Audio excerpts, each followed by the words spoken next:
الصورة دي للكابتن محمد صلاح أول يوم يصل فيه للقارة الأوروبية، والكلام ده كان في 2013. كان في لقاء تلفزيوني مشهور قوي. المذيع استضاف فيه لاعب مصر الدولي ولاعب ليفربول الكابتن محمد صلاح. المذيع حرفيا كان بيستجدي من المتصل هاتفيا على القناة باعتباره أحد مسؤولي نادي المقاولين العرب بأنهم يدرسوا بجدية العرض المقدم من نادي بازل السويسري، وده عشان ضم محمد صلاح للنادي السويسري وانه يحترف في اوروبا مقابل 3 مليون يورو. واثناء اللقاء محمد صلاح بيقول لاحد مسؤولي نادي المقاولين: حضرتك انا كل اللي طالبه منكم بس انكم تقابلوا الكابتن جورج رئيس نادي بازل السويسري، وهو مستعد ينزل مصر يتفاوض معاكم. والمتصل بيرد عليه ويقول له: ابعت لي رقم وكلمه. واضح من كلام محمد صلاح وقتها ان نادي المقاولين العرب كان بيتهرب من مقابلة رئيس النادي السويسري، وكانوا هيضيعوا على محمد صلاح فرصة الاحتراف في أوروبا. الممتع في اللقاء إن المتصل هاتفيا وهو أحد مسؤولي نادي المقاولين ختم اتصاله بنصائح لمحمد صلاح بيقول له: أنت يا صلاح مش عارف العيشة في أوروبا عاملة إزاي، الموضوع مش بالبساطة دي، لازم تستعد. متخيل صلاح نجم القارة الأوروبية دلوقتي وهو بيتفرج على الحلقة دي بعد مرور 10 سنوات كاملة وبيضحك حتى البكاء. هكذا هي البدايات، ستتعثر كثيرا لكن لابد وأن تنهض وتواصل السير لعل هناك نور في آخر النفق المظلم. افرد أشرعتك باتجاه الرياح العاتية وغادر ميناءك ثم احرق كل سفن العودة. ممكن ما تلاقيش ناس كتير بتشجعك وانت شغال عشان توصل لهدفك أو بتحقق حلمك، وده عشان مش كل الناس هتكون عندها نفس الهدف ونفس الحماس اللي عندك، بس هتلاقي كله بيشجعك وكله معاك لما توصل وتحقق أهدافك اللي رسمتها. عشان كده حماسك لأهدافك مش لازم يكون مرتبط بأي حد حواليك، حلمك هو بنزين حياتك. عشان توصل لازم تبص قدامك بس تبقى مرعوب من اللي وراك. هسألك سؤال وفكر فيه، تفتكر أنهي أحسن، إنك تهرب من الخوف ولا إنك تجري ناحية الخوف؟ أقول لك الإجابة اللي هتساعدك تتحرك فعلا لقدام. الاتنين مهمين، وإنك تخلط بينهم هي الطريقة الصح للوصول لأي هدف أنت عايزه. طب هو إيه الفرق أصلا؟ إنك تجري من الخوف بينشط أجزاء معينة من المخ مختلفة تماما عن الأجزاء اللي بتتنشط لما بتجري ناحية الخوف، على الرغم من إن الاتنين نفس الخوف. طب ليه الجري ناحية الخوف هيساعدك؟ هجاوبك وأقول لك: لأن ده بسبب إنك لما بتتحرك ناحية شيء خايف منه أنت كده بتنشط الجزء الاستكشافي منك، بتبقى في حالة فضول بتخليك بتدور على الجديد، بتحاول تعرفه مش بس تقابله، انت بتحاول تفهمه، وده بيخليك مستعد اكتر ليه، متأهب بس في نفس ذات الوقت أشجع. في حالة زي دي بتبقى في حالة شجاعة اكتر منها خوف، وفي احتمالية ان اللي انت خايف منه ده لما بتروح له تلحقه قبل ما يكبر ويتحول لوحش شنيع يدمرك، تلحقه هو لسه في براعمه وتقضي عليه بشجاعتك وانتصارك عليه، لانك فعلا واجهته بدل ما تسيبه يكبر ويزيد. طب ليه انك تهرب من الخوف هيساعدك؟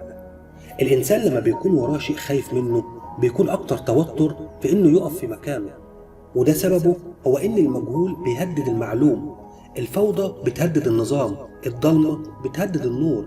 بتبقى في حالة نفسية وبتبقى فيها بتعمل الشيء حتى وانت غير قادر عليه ذهنيا، الضرورة بتستلزم ده فبتعمله. ده بيحطك في حالة تأهب وبيزيد فيها توترك، بس ده في نفس الوقت بيبقى طاقة تقدر تحركك قدام عشان تهرب من الخطر الأكيد. خلي تركيزك ومجهودك في المكان المناسب، أي حاجة هتحط فيها تركيزك ومجهودك هتاخد منها كتير. حطيت تركيزك ومجهودك في النكد والمشاكل هتاخد كتير نكد ومشاكل. حطيت تركيزك ومجهودك في هدف انت نفسك توصل له هتلاقي نفسك بتاخد كل الخطوات اللي تخدم وصولك للهدف ده. حطيت تركيزك ومجهودك في انك تركز في كلام الناس وتراقب نجاحاتهم هتلاقي ثقتك في نفسك بدأت تقل، والتانيين هم اصلا مش مركزين معاك. حطيت تركيزك ومجهودك في انك تكبر وتتعلم وتتطور هتلاقي كل يوم انت بتتطور وبتتغير للأفضل، لانك انت مركز بكل مجهودك في الحاجة الصح. كل حاجة هتحط فيها تركيزك ومجهودك هتاخد منها كتير، وعشان كده اوعى تضيع تركيزك ومجهودك على الفاضي، لان تركيزك ومجهودك ووقتك هم اغلى حاجة انت بتمتلكها. لازم تكافح وتتعب عشان توصل لهدفك. طيب افرض الهدف اللي انت عايز توصل له ما يستحقش كل هذه المعاناة. خلي بالك، بدون التجربة عمرك ما هتعرف إذا كان ده فعلا يستحق أو لا. إذن التجربة والفشل والنجاح والفخر والندم هي أجزاء أساسية في عملية الحياة. يبقى الهدف الحقيقي اللي عمرك ما هتندم عليه إنك تحس إنك عايش بمعنى الكلمة، بتنجح، بتتعلم، بتتطور، بتكسب وتخسر، بتقع وتقوم وتقع تاني وهكذا. لكن الوقوف في نقطة معينة، التكرار والروتين والجمود العقلي والروحي والحيوي هو الموت بعينه. ما تموتش نفسك. عاوز اقول لك انت مش ضعيف ولا فاشل، بس الحياة هي اللي صعبة ومتعبة. لازم تتعب وتتشقلب عشان توصل للي انت عايزه. انت مش وحش لانك بتحاول وما زلت بتحاول عشان توصل لهدفك. هتلاقي ناس كتير بتحبطك، وناس هتشوف اللي انت بتعمله ولا اي حاجة بالنسبة لهم. محدش بيحب يشوف حد احسن منه. سيب كلام الناس على جنب وركز في حياتك. ما تستسلمش. مفيش حاجة بتقف، وكل حاجة هتعدي وهتكمل، وانت مش هتفضل مكانك. الحياة عاملة زي القطر، مش بتقف، بس بيبقى فيه محطات استراحة. انت كمان من حقك في كل فترة تاخد نفسك وتقوم من تاني وتركب القطر عشان تكمل. حياتنا زي طريق القطر، والناس فيها زي الناس اللي بتشوفها في المحطات. ممكن تكون لطيفة وممكن تكون لا، لكن في كل الأحوال عندك هدف لازم توصله في حياتك وتحققه. محطة الوصول، في ناس ممكن تشاركك مشوارك بكل حب وتهون عليك الطريق وتكون لها بصمتها الحلوة في قلبك، وناس تانية ممكن ما تكونش كويسة لكن طريقك مش هيقف بسببهم، لأنهم هيكونوا بمثابة محطة مش لطيفة شفت فيها ناس مش كويسة، وهتكمل مع شركاء طريقك عشان توصل لهدفك. ما توقفش حياتك على محطات وناس مش لطيفة. اعتبرهم مش موجودين أو تجربة وأخدت منها خبرة حياتية تعلمك إن طريقك مش سهل، وتعرفك قيمة الناس الحلوة اللي بتشاركك اللي باقي في طريقك. ما تضيعوش عمركم مستنين حد أو مستنين حاجة من حد. اللي يحب هيكون في حياتك أو يشاركك أي خطوة، شغل، عيلة، صداقة، زمالة، أي شيء، مش هيستنى وهتكون أنت أول اختياراته. غير كده ما تضيعش وقتك وطاقتك على الفاضي. الكلام بتاع التنمية البشرية اللي كله عبارة عن حقق ذاتك من واحد آخره يعلي صوته ويتكلم بسرعة ملوش علاقة بالواقع خالص. آخره يحمسك شوية كده والموضوع بيخلص. الواقع مختلف. عشان توصل لهدفك لازم تتعب فعلا، وفي أغلب الأوقات الموضوع بيكون ممل ومحبط. يعني عشان مثلا تكون أفضل في اللغة أو في شغلك كمدرس مش هيتحقق ده بالكلام. لازم تذاكر وتقرأ كتير وتفهم اللي بتقراه وتحاول على قد ما تقدر تطبقه. تدرس كورسات وتحصل على تقييم وتقبله وتشوف اللي ناقصك وتشتغل عليه. في أوقات في وسط الطريق هتغلط فيها وممكن تفشل في مراحل وممكن تتوقف فترة لأي سبب، بس المهم إنك تحاول تتخطى ده على قد ما تقدر وترجع تكمل طريقك. مع الوقت بتكتسب ثقة وبتحس بنتيجة تعبك، وفي الآخر فعلا بتشوف الفرق بينك وبين كل اللي حواليك. فلو ليك هدف وعايز تحققه شوف اللي وصلوا قبلك واسمع نصيحتهم وابدأ. ولازم تتوقع صعوبات وحاول على قد ما تقدر إنك تتخطاها، بس خلي عندك ثقة إن لكل تعب نتيجة. مفيش مجهود بيروح. مش هقول لك اتعب عشان ترتاح بعدين، لأن البعدين ده متعب أكتر، بس نصيحتي ليك ما تعودش نفسك على الراحة وعدم المسؤولية، لأن ده بيهلك روحك وعقلك وبيسمح لكل الناس إنها توجهك حسب رغباتهم. ولما تفوق هتلاحظ إنك في مكان غلط أنت ساهمت فيه بنفسك في وصولك لحد عنده. تأنيب الضمير وحش، وشعور تقصيرك في حق نفسك أسوأ حاجة ممكن تتعرض لها. فما تدمرش نفسك، ارمي نفسك في تحديات أكبر عشان عقلك يكبر وما يتركنش. مفيش حاجة اسمها مستحيل، في حاجة اسمها أنا مكسل. أنا مكسل عشان أوصل. دايما حط في اعتقادك إنك طول ما أنت بتتعب لازم ربنا هيكافئك أكتر من اللي بتتمناه. ممكن نتيجة نجاحك تتأخر شوية وممكن تحس إن مفيش أمل إنك توصل، بس في وقت ربنا كاتبهولك لازم هتوصل فيه. بس أنت كمل سعي. مش هتوصل قبل ميعادك بدقيقة ولا بعد ميعادك بثانية. أي طريق هتمشي فيه هتقابل تحديات وصعوبات، يا تعديها وتبقى أقوى وتكون مصمم توصل لهدفك، يا تستسلم وترضى بالأمر الواقع وتفضل باقي حياتك زي ما أنت. اختار الحل اللي هيخدم مستقبلك ويريحك بعدين، مش الحل الأسهل، لأن محدش هيفرق معاه نجاحك أو فشلك غير نفسك.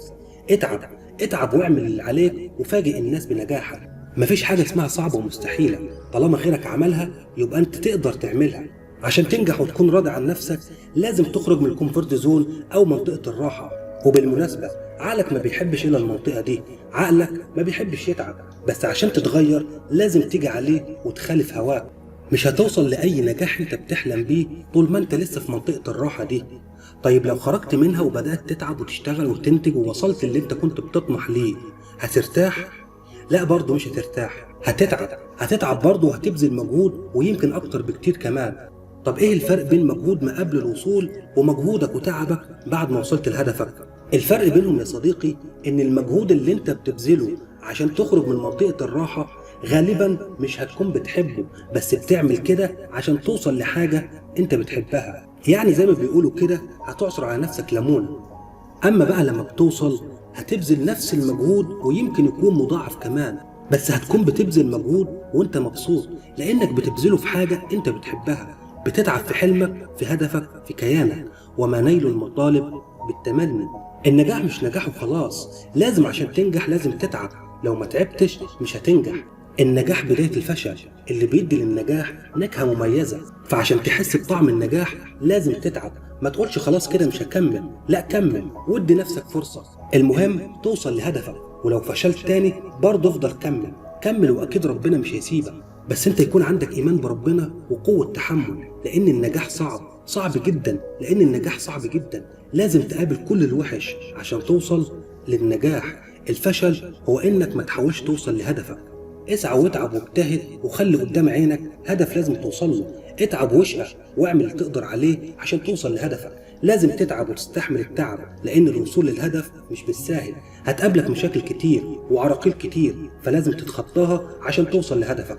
وما تقلقش ابدا، كده كده هتوصل. بس انت اعمل اللي عليك وسيب الباقي على ربنا. عشان توصل لهدفك وتحقق احلامك راعي ربنا في كل امورك. عشان توصل لهدفك اتقن عملك وراعي ربنا فيه. عشان توصل لهدفك لازم يكون عندك صبر. عشان توصل لهدفك اوعى تستسلم ابدا. عشان توصل لهدفك خليك على طول متفائل. عشان توصل لهدفك خليك على طول ايجابي. عشان توصل لهدفك اشغل بالك بامور نفسك بس. عشان توصل لهدفك خلي ايمانك بنفسك قوي. عشان توصل لهدفك لازم تعرف قدراتك ومهاراتك. عشان توصل لهدفك اوعى تبطل تطور من نفسك. عشان توصل لهدفك اوعى تبطل تعافر. عشان توصل لهدفك اوعى تبطل تشتغل على نفسك. عشان توصل لهدفك اوعى تقارن نفسك بغيرك. عشان توصل لهدفك اوعى حد يهز ثقتك بنفسك. عشان توصل لهدفك لازم تعرف قيمة الوقت. عشان توصل لهدفك نظم يومك ورتب أولوياتك. عشان توصل لهدفك بطل تقول اشمعنى فلان. عشان توصل لهدفك بطل تتكلم عن أحلامك مع العقول الصغيرة. وأخيرا، لو ما عندكش هدف خلي هدفك إنك تلاقي هدفك الأول. دمتم بخير.